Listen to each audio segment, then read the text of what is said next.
Good morning.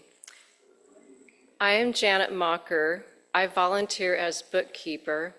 I am married to board member and treasurer Paul Mocker. We are both CPAs. We both joined Live Oak as members over 10 years ago. We have both given sermons, and we have lots of interesting discussions.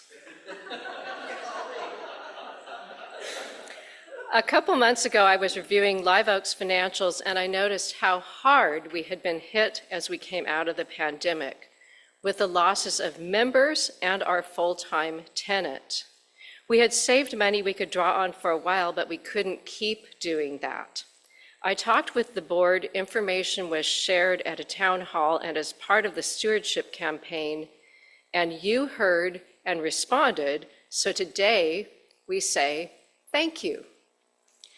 Thank you to those who have already pledged. Thank you to those who are soul-searching and thoughtfully considering your pledge. If you're kind of new here or just not quite on board with this whole annual stewardship campaign and pledging thing, thank you for being gracious and keeping an open mind.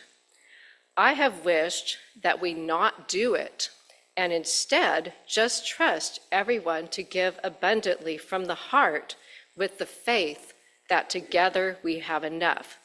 But I have come to realize it serves a spiritual purpose. It is a time set aside for each of us to stop and reflect and to then make a thoughtful, intentional decision about how much we are willing and able to give back to ourselves in community. What is the right amount to pledge? Some people believe in tithing or giving 10% of your income to your church and or other charities. The UUA offers a modified version of this called a Fair Share Guide, and it's included in the pledge packets. It seems good in theory, but people with good incomes might not even notice 10% and could easily give more. While people who are budgeting tightly just to pay for food and housing might have trouble giving even 2%.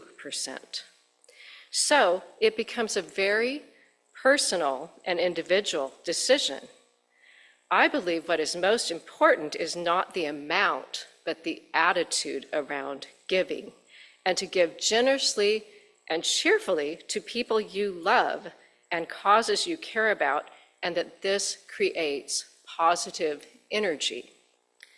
Thank you, Pastoral Care and others who gave during the pandemic so the minister could help members who could not work and had no income. And thank you, those who received help and gave back later. Like some of you, I am able to increase my pledge, and I am giving to another organization I care about. For the first time, I will be giving more to Live Oak than to the other organization.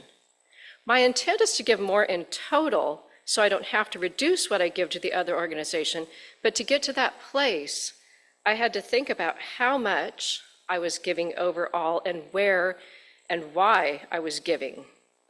Paul and I agreed that while the other organization is doing lots of good in the world, Live Oak is like our family. Then I had to overcome the what ifs. What if I can't sustain a higher pledge? What if Live Oak doesn't survive for another 40 years? Well, wouldn't it be better to give now and know I did what I could than to later regret not having given when I could have? On Sunday mornings, when we pass the baskets, we say, "Let us be thankful when we are able to give." Thank you, founding and longtime members, for conceiving of this institution, nurturing and developing it, and investing in real estate.